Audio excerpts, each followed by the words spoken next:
మాకొస్తే ఈ ఫంక్షన్కి నేను రావడానికి ముఖ్య కారణం ఈ సినిమా కథ అండి. జర్నలిస్ట్గానే కెరీర్ స్టార్ట్ చేసి కథకుడిగా మారిన సుబ్బు గారు, ఆయన మా అందరికీ ఒక గ్రూప్ ఉండేదండి. ఎప్పుడు ఆ గ్రూప్లో మంచి ఎంటర్టైన్మెంట్ బిట్స్ పెట్టేవాళ్ళు ఆయన.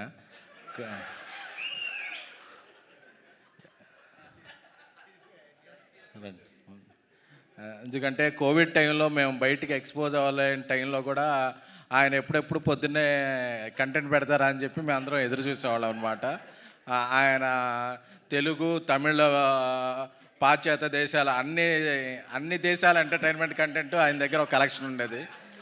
సో ఆయన ఇలాంటి కథ చెప్తాను నేను ఎక్స్పెక్ట్ చేయలేదు అసలు. నేను చెప్పి నాకు ఒకసారి మారుతి గారు సుబ్బు నీ కథ చెప్తాడంటే నేను ఎక్స్పెక్ట్ చేసిన కంటెంట్ వేరు, ఆయన చెప్పిన కంటెంట్ వేరు. అంటే అప్పుడు అనుకున్న never judge a book by cover అని చెప్పి.